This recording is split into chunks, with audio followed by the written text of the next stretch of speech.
There was a moment when Porsche believed its future might look different.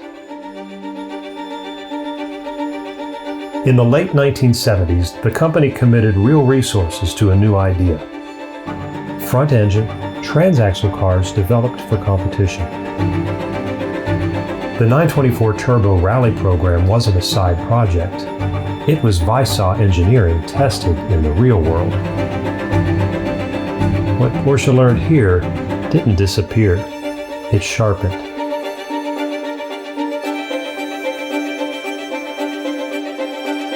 By the early 1990s, under immense pressure, that same philosophy produced its most extreme expression, the 968 Turbo RS.